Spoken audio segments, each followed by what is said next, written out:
And it was very ironic, and I began kind of reflecting on the conversation I had with her, and I wanted to share a few of those points with you all.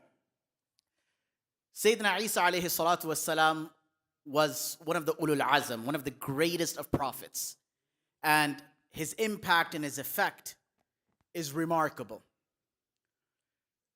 However,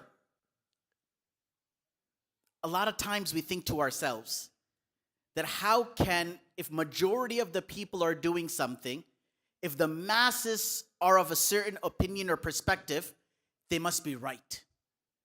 And when we see, it's called group thinking. When you see a large body of people doing something, they must know what they're talking about.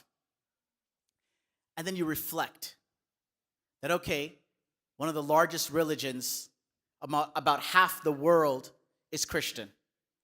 And half the world today marks it as the holiest day of the year, when they all know that the 25th of December was demarcated as the birth of Jesus, Nabi Isa alayhi salam, by Emperor Constantine. And in the era of Emperor Constantine, he does two very significant things. Number one, he unites the Bibles into a government Bible. Because again, there were a lot of kutub, there were a lot of Bibles that were around. There were still groups of people like the Arian who believed in a monotheistic version of Christianity. They didn't believe in the divinity of Isa alayhi salam. Interesting story that you may chalk it off to legend.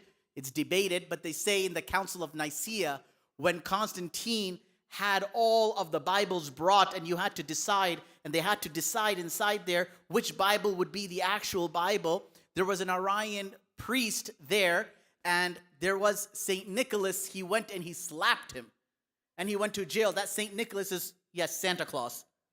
Very interesting concept. So what does Emperor Constantine do? He's not Christian by nature. He sees people adopting this concept and philosophy, so he starts jumping the bandwagon. And then he sees that the pagan worship of that time, the summer solace or the winter solace, was on this day, December 25th. So he brings it and unites this as Jesus' birthday. So I asked the Christian today, I said, isn't it remarkable that almost everywhere around the globe, markets are closed, transactions aren't happening, stores you can't go to, they all know today is not Isa alayhi salam's birthday or day of birth, and yet they call it that. I said, does it not show that how much the entire world could be wrong? And that truth isn't held by the masses, and a lot of times truth is held by the few. And I'll say one last thing and conclude on this. Two last things, actually.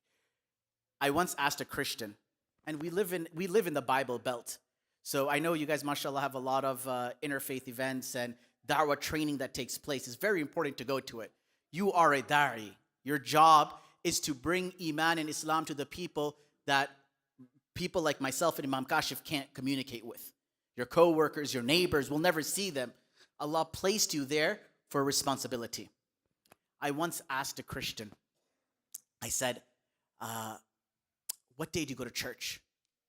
What day do they go? Sunday.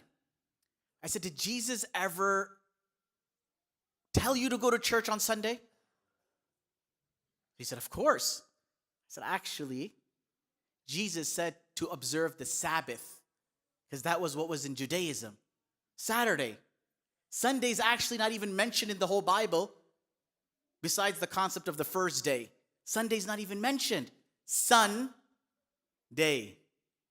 You see the pagan origins? Sun day. So I said, you're telling me that every Christian is worshiping God on the day that Jesus didn't worship, and doesn't worship God on the day Jesus did worship. And you learn from here that just because everyone believes something or everyone does something, they're not necessarily always right. I conclude with one last sentiment. It's been a while since I've drop by here, and I was coming in. I've been seeing on your emails the construction work that you guys are doing over here, and a community will truly succeed when the elders plant trees for which's shade they will never benefit from, and the fruits of it they will never eat. A community will truly prosper and succeed when the elder generation plants trees for which the shade of they will never benefit from, and the fruits they will never eat. So this sadaqah jariyah that you and I are in today, someone decades ago planted the tree. And they may not experience everything you and I are experiencing today.